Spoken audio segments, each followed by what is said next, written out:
O objetivo dessa aula é a gente provar que toda função do primeiro grau, né, toda função afim é uma reta. Então, hoje, nessa aula, nesse vídeo agora, a gente vai ver a demonstração. Sugiro que você preste muita atenção, porque são muitos detalhes, tá? E se você não prestar muita atenção, você se perde nos detalhes. Vamos mostrar que o gráfico de toda função do primeiro grau, afim, né, do tipo f de x igual a x mais b, com a diferente de zero, é uma reta. Para isso, vamos considerar dois pontos quaisquer do gráfico de f. O ponto A, que tem as coordenadas xa e ya, e o ponto B, que tem as coordenadas xb, yb. E mostrar que qualquer outro ponto P com as coordenadas x e y desse gráfico pertence à reta que passa por A e B. Pertence aí à reta que passa pelos pontos A e B. Então, ó, no plano cartesiano, temos... Aí eu desenhei aqui o gráfico. Olha só o desenrolar desse gráfico. Presta atenção. Olha lá. Eu coloquei aqui o ponto XA ligado com quem? AXA mais B. Bom, mas por que apareceu AXA mais B? A função do primeiro grau tem essa cara aqui. A função afim ou função do primeiro grau, né, tem essa cara aqui. Os valores que eu coloco aqui embaixo são os valores de x. Né? Ó, esse aqui é o eixo x. Os valores que eu coloco aqui são os valores de x. Então, por que ficou ali, ó, AXA mais B? Porque eu peguei aqui a minha função, ó, que era f de x igual a AX mais B, e eu calculei o f de XA. Ou seja, eu substituí o meu x pelo valor XA aqui, ó. Então, isso me dá A vezes XA mais B. O que eu fiz? Ó, eu troquei o x por XA. Substituí no lugar do x o valor XA. Então, o x ficou ligado com quem? Com XA mais B. Justamente que ficou aqui, ó. AXA mais B. AXA mais B. Depois o ponto x ficou ligado com AX mais B, porque f de x, né, é o próprio AXA mais B. Então tá ali, ó, AXA mais B. Depois o ponto xb ficou ligado, ó, com AXB mais B, que foi a mesma coisa que eu fiz aqui, ó, só que em vez de ser para o XA, eu fiz agora para o XB. Então ficou A vezes XB mais B. Então, né, o par ordenado que vai ter, ó, é o XB e o AXB mais B. Né? Esse aqui é o par ordenado, porque aqui é o valor de x e aqui é o resultado, né? Ou seja, o valor de y, ok? Então, o par ordenado que a gente vai ter é este par ordenado aqui. XB para os valores de x e para os valores de y, AXB mais B. Justamente o que ficou aqui. Ok? Alguma dúvida quanto a isso? Acho que não, né? Eu só substituir os pontos que estão aqui nos valores do x aqui. Ok? Aí eu tracei o meu gráfico. Né? Ó, eu liguei esse ponto aqui, liguei esse ponto com esse, liguei o meu XB com AXB mais B, e aí ó, eu tracei a minha reta. Quando eu traço essa reta, acontece algumas coisas interessantes, né? Acontece algumas coisas interessantes. Uma dessas coisas interessantes que acontece é que forma dois triângulos retângulos. Tá vendo, ó? Isso aqui é um triângulo retângulo, né? Aqui a gente tem um cateto, aqui tem outro cateto e aqui a gente tem a hipotenusa, né? Aqui de novo a gente tem um cateto, outro cateto e a hipotenusa. Então, quando a gente traça, né, esse gráfico aqui, tendo essas informações que eu dei, a gente traça o gráfico, né, da função e ainda tem aí dois triângulos retângulos. Tá, mas aí o que tem a ver? Né? Aí você vai estar se perguntando aí agora, o que tem a ver, o que isso prova, né, que é uma função, o que toda função do primeiro grau é uma reta. Deixa eu apagar isso daqui, porque pode ser que eu vá escrever mais coisa aqui. Então, O que que prova? O que que isso prova que toda função do primeiro grau é uma reta? Bom, a gente vai ver aqui do lado. A gente vai entender isso. Olha só, agora começa a prestar atenção, porque começa a ficar aí o algebrismo, né? E aí, se não prestar atenção, colocar isso aqui, porque já já eu vou usar. Porque se não prestar atenção, não vai dar certo. Olha lá, vamos ver aqui, ó. Em relação à medida dos catetos dos triângulos ACP e PDB, o que que é? Olha bem, primeira coisa, o que que é o triângulo ACP? O triângulo ACP é esse triângulo aqui, ó. ACP. Tá vendo? Ó, isso aqui forma um triângulo retângulo. A gente está se referindo a este triângulo retângulo aqui. E o outro é o PDB. Tá aqui, ó. PDB. É esse outro triângulo aqui. Indicados no gráfico. Então, a gente pode escrever a seguinte igualdade. Lembrando daquela ideia lá da proporcionalidade, né, que a gente viu, por isso que eu dei aquela coisa de proporção, porque a gente vai usar muito aqui. Eu posso dizer que o segmento PC é proporcional ao segmento BD.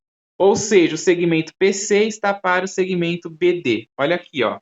O segmento PC é esse segmento aqui, ó. Um dos catetos do meu triângulo.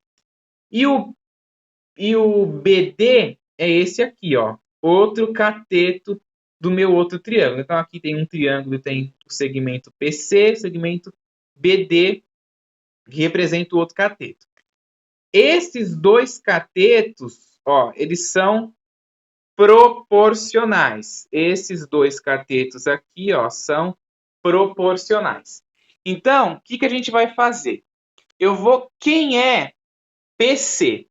O segmento PC, ó, ele sai, ó, o ponto P é o AX mais B, e esse ponto C é o AXA mais B. Então, para mim calcular a distância entre um e outro, né, que é justamente o que a gente vai ver ali, para a gente ver se é proporcional para desenrolar a demonstração, a gente tem que calcular essa distância. Para a gente calcular distância num gráfico, o que a gente faz? A gente pega um ponto e subtrai do outro. Não é isso? Por exemplo, ó, suponha que, esquece isso aqui, suponha que isso aqui seja o valor 4 e aqui seja o valor 2. Se eu quero calcular a distância, né, quantas unidades tem deste ponto para esse, eu faço 4 menos 2, que vai me dar 2. E aí eu vou saber que a distância é 2, né? A distância aqui vai ter 2 unidades. Ali é a mesma coisa. É a mesma coisa que eu vou fazer. A mesma coisa que se fosse número, né? Ó, só que em vez de ser o número 4 e o 2, para mim calcular a distância, eu ia fazer 4 menos 2, que ia me dar 2, eu vou fazer o valor do ponto que está aqui. Né? Ó, deixa eu até apagar isso aqui. Eu vou fazer o valor do ponto que está aqui, que é AX mais B menos AXA mais B. Então, está aqui, ó. AX mais B menos AXA mais B. Aqui é mais porque é o sinal que está aqui. Estão vendo? Ó, isso aqui é um sinal de mais. Aqui também é outro sinal de mais. Então, o sinal manteve aqui. E esse sinal de menos, por que menos? Porque a gente quer calcular a distância. Então, a gente tem que usar menos, né? Para a gente calcular a distância desse ponto até esse, a gente faz esse menos esse. Por isso, o sinal de menos ali. Aqui no ponto BD, a gente vai fazer a mesma coisa. Ó, o ponto B, ele é AXB mais B, e o ponto D aqui, ó, ele é AX mais B. Então, eu vou pegar AXB mais B menos AX mais B, ok? Um ponto menos o outro. certo? Bom, depois que eu faço isso aqui, lembrando que isso aqui não é produto notável, né? Porque tem um sinal de menos aqui, não um sinal de vezes. Se tivesse um sinal de vezes, aí a gente ia fazer a distributiva lá e tal, mas aqui tem um sinal de menos. Então, o que esse sinal de menos vai fazer? A gente vai fazer uma distributiva. Só que uma distributiva diferente. Por quê? O que a gente vai fazer aqui nessa distributiva? Ó? Esse sinal de menos aqui, ó, ele vai distribuir aqui dentro. Ó. Esse sinal de menos, ele vai distribuir aqui dentro. E ele vai deixar todos esses valores negativos. Então, vai ficar AX mais B, ó, coloquei aqui, AX mais B, menos AXA, né, ó, tá aqui, menos AXA, e depois menos B. Coloquei ali o menos B. Esse sinal de menos, eu distribuo ele aqui no parênteses e torno tudo negativo. A mesma coisa aqui embaixo, tá? A mesma coisa aqui embaixo, ó. Distribuo todo mundo, o sinal de negativo, menos AX, menos menos B aqui. E esse AXB mais B é essa parcela que está aqui, que eu não mexo nela, eu deixo ela aí quietinha. Ok?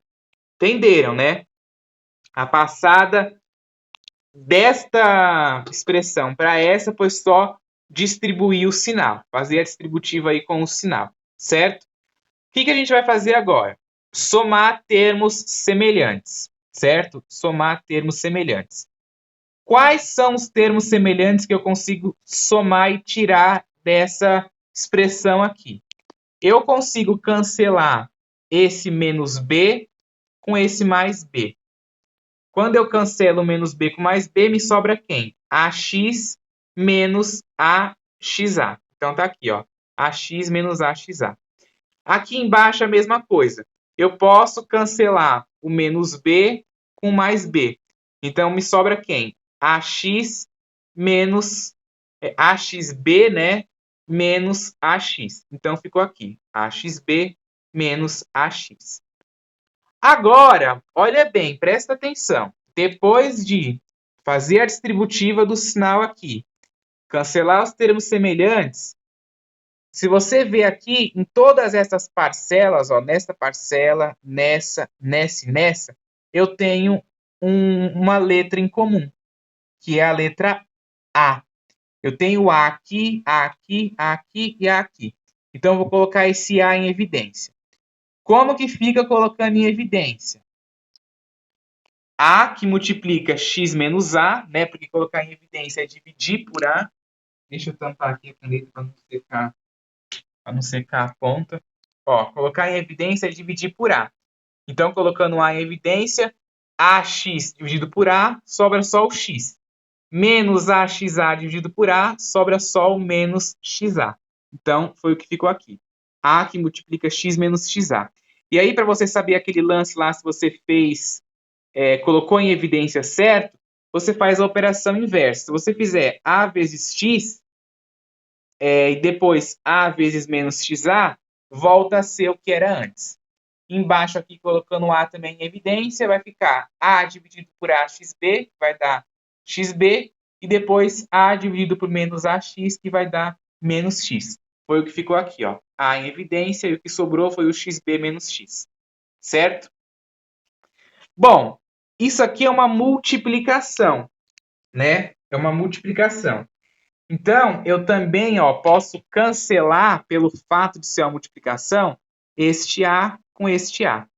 Quando eu cancelo, sobra quem? X menos XA, XB menos X. Então, tá aqui, ó. Aí, olha que interessante. Olha só que interessante. Sobrou X menos XA dividido por XB menos X. Quem é X menos XA? X menos XA é esse segmento aqui, ó. X menos XA, tá vendo? É este segmento aqui. Ok? Este segmento aqui. Quem é XB menos X? XB menos X é esse outro segmento aqui, ó. XB menos X, X menos XA. Né? Então, é este segmento aqui. Quem são as coordenadas desse segmento aqui, ó? Se eu escrever aqui xb menos x, né, ele vai ser o ponto D, né, ó, o xb vale D aqui, ó, xb vale D, e o x vale o quê? P, ó, tá vendo? O x vale P. Depois, no de cima, x menos xa, localiza aqui, x e o xa, é esse intervalo aqui. O ponto do x é quem? O C. O ponto do xa é quem? O A, né? Que é o único ponto que tem aqui no A. Então, vai ficar o segmento CA dividido pelo segmento DP. O que isso tem a ver? Qual que é a conclusão que a gente chega? Por essa igualdade, temos que os triângulos possuem lados proporcionais, né? Possuem lados proporcionais. Por quê? Porque a gente fez toda essa conta para ver que PC está para BD, assim como CA está para DP. Ó, foi isso aqui que a gente fez. A gente fez toda essa conta para tirar essa conclusão aqui, ó. PC está para BD, o sinal de igual, né, na proporção significa assim como CA está para DP, né, ó. Justamente a gente consegue ver isso bem, ó. O segmento PC é esse segmento aqui, que o segmento PC ele é proporcional ao BD, que é esse segmento aqui, ó. Esse aqui e esse aqui. Assim como, né, o segmento CA, que é esse segmento aqui de baixo, ó, o outro é o outro cateto, ó, tá vendo? O outro segmento aqui está para, né, é proporcional ao segmento DP, que é este outro cateto aqui. Ou seja, a gente fez toda essa conta para ver que esse lado é igual a esse e esse outro lado aqui, né, que é o outro cateto, é igual a este outro cateto aqui. Entenderam? Foi para isso que a gente fez toda essa conta, né, para provar. Então, e além disso, né, além desta relação aqui, né, além da gente ter visto que todos os catetos são iguais, né, esse lado é igual a esse e esse é igual àquele de baixo, além disso, possuem um ângulo reto, né, ó. Todo triângulo retângulo possui um ângulo de 90 graus, que é chamado de ângulo reto. Portanto, pelo caso de semelhança LAL, né, que é lado, ângulo, lado, os triângulos ACP e BDB, que é esses dois triângulos aqui, são semelhantes. Logo, seus ângulos correspondentes possuem a mesma medida, né? Se você os ângulos aqui, né, esse ângulo aqui e esse ângulo, né, os ângulos que estão aqui, ó, no ponto P e no ponto A, tem a mesma medida também. Assim, né, se você observar também, o segmento AC, ó, o segmento AC é esse segmento aqui. Ó, o segmento AC é paralelo, né? Ó, eu até escrevi aqui porque eu ia enfatizar isso, ó. Quando você vê esses dois tracinhos assim, desse jeito que está aqui, significa paralelo. O segmento AC é paralelo ao segmento DP, né? Ó, DP e o AC. Ambos esses segmentos aqui são paralelos, né? E justamente, né? Se você prolongar esse até aqui, você vai ver que de fato, né? Ó, eles são paralelos. Tem ambos, um está em cima do outro, né? Então, são paralelos. E aí a gente tem também que a medida de CAP, sendo o ângulo no ponto A aqui, ó, toda vez que você vê isso aqui, significa medida. A medida de CAP ângulo, né, o ângulo estando no A, o que isso significa? Que a gente está se referindo a este triângulo aqui e a esse ângulo aqui, ó. Deixa eu marcar aqui o ângulo. A gente está se referindo a este ângulo aqui. Tirar esses rabiscos daqui para não coisar, tá? A gente está se referindo a esse ângulo aqui. Por isso que colocou aqui, ó, esse chapéuzinho em cima do A, que significa que o ângulo está no A. E esse CAP é justamente o triângulo, né, ó, CAP. E esse aqui é o ângulo.